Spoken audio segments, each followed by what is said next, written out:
Kabayan, napanood niyo ba yung video ng ating kabayan sa Japan, yung nag-viral dahil sa basura? Alam niyo ba, nirisbakan pala siya ng palihim. At sino ang rumisbak?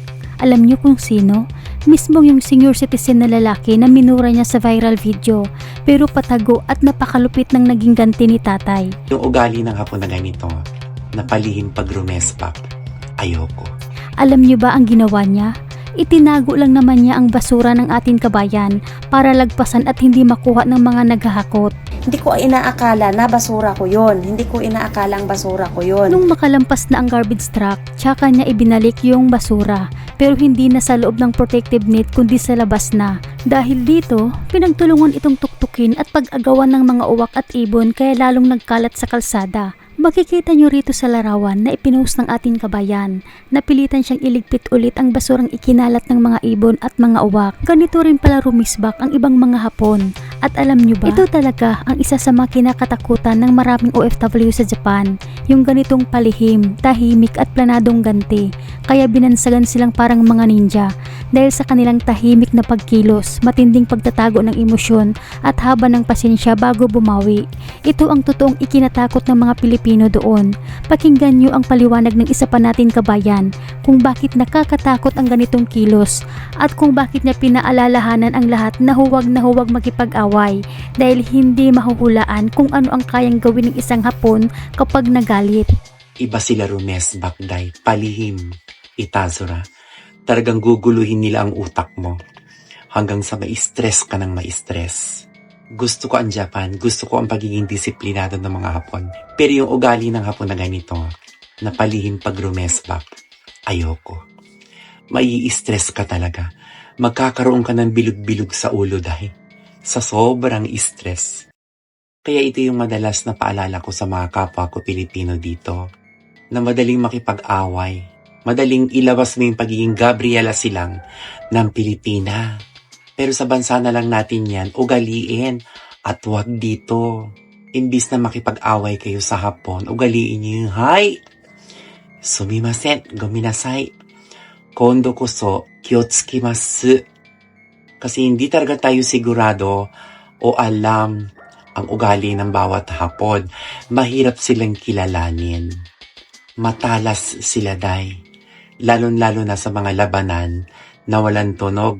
Parang yung katana nila, yung sword ng mga samurai, diba? Ang talas nun. Sa bodyguard ni Whitney Houston, nilaglagan niyo ng parang tissue, maupan nyo, diba, nahati. Ganyan katalas ang mga Hapon. Alam nyo ba, sa sariling video ng ating kabayan, na ikwento rin niya noong una ay nagtataka talaga siya kung bakit may nagkalat na basura. Akala pa nga raw niya noong una ay hindi sa kanya yon, pero nilinis at niligpit pa rin niya. Doon lang niya napagtanto na sa kanya pala ang basurang yon, nang makita niya ang upos ng sigarilyo at mga balat ng gamot. At ang hinala niya, yung matandang lalaki talaga ang kumuha at nagtago ng kanyang basura, kaya hindi na isama sa paghahakot ng garbage truck.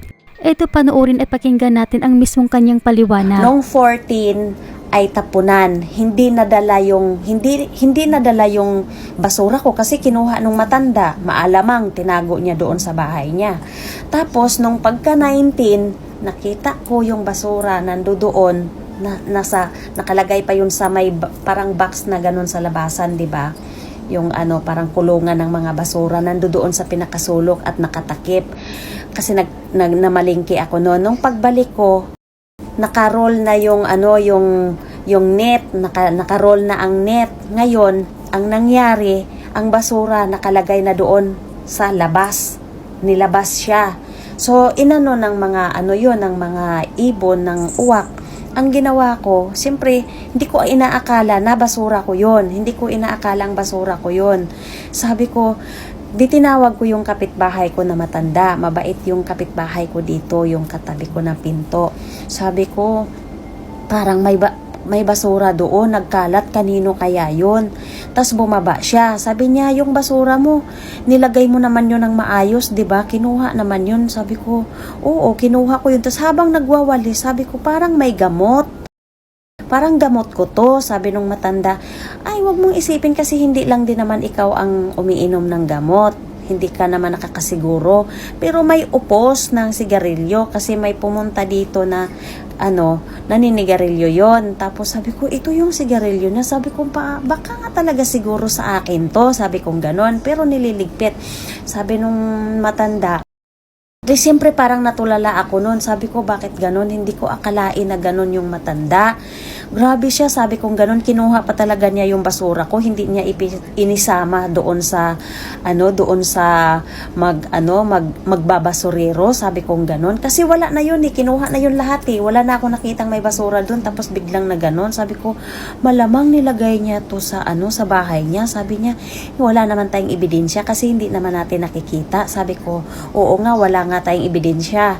At hindi ko rin nasabi sa matanda na nakita ko yung matanda doon, yung lalaki na nagkalkal-kalkal siya ng basura. Yun pala basura ko yun. Yun nga yung niligpit namin nung kapitbahay ko ditong matanda. Mabait yun. Sabi niya, hayaan mo na.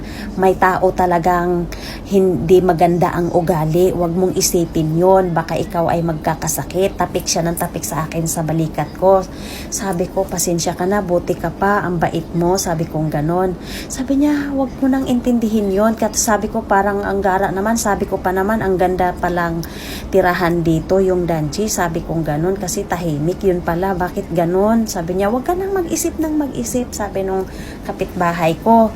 Kaya parang, kasi para bang nanlulumo ako na hindi ko inaakala na magiging ganon yung, kuhanin niya yung basura ko. Tinandaan talaga niya. Hindi talaga niya isinama. Tapos pinahamak niya doon sa labas. Di ba, napakasakit. Kaya kayo, kung lahat ng mga Pilipinang may galit sa akin, pasensya na.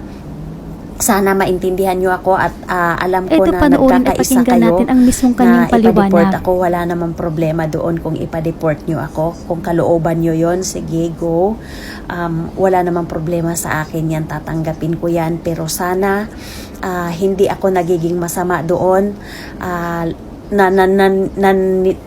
Narindi lang talaga ako kasi pinagtulungan talaga nila ako, pinagpipilitan nila yung may roles, alam ko naman yung roles, tapos akala ko magsasabi yung Pilipina na hayaan mo kasi nga ngayon lang to kasi masakit yung balikat at naging maayos naman ang basura na nilagay naman ng maayos.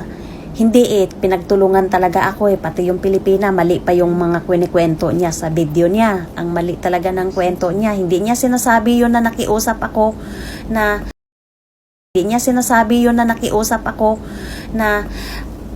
masakit yung balikat ko, hindi ko kaya. Alam mo kung anong sagot ng Pilipina? Pumunta siya doon sa sulok. Sabi niya, anong mabigat? Hindi naman mabigat yung basura mo Kaya naman buhatin. Ang sabi ko nga doon, kayang buhatin kasi nga okay ang balikat mo. Paano naman ako? Masakit yung balikat ko. Talagang masakit talaga para sa akin. Hindi pinagtakpan talaga niya yung hindi kasi matagal na ako dito dahil yun talaga ang rules. Yun, yung gano'n na kaya nasa sa inyo pa rin yung kung yun ang galit nyo talaga ang inaano nyo sa akin, wala na akong magagawa doon.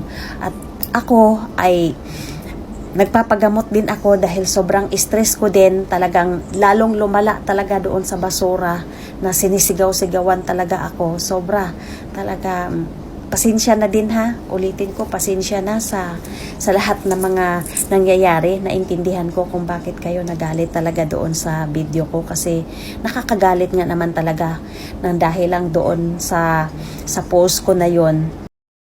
Talagang nag-viral talaga siya na na hindi rin naman talaga kanais-nais yung hitsura ko, nagalit kayo. Pero sana kung napanood nyo lang, kung na-video ko lang talaga umpisa, maunawaan nyo. Kaso lang hindi ko binidyo kasi hindi ko naman intensyon na mag-video nung hindi ko na kaya, nung binanggit ko na nga na paano ko to doon sa isudan ko sa City Hall, kaya naisip kong mag-video.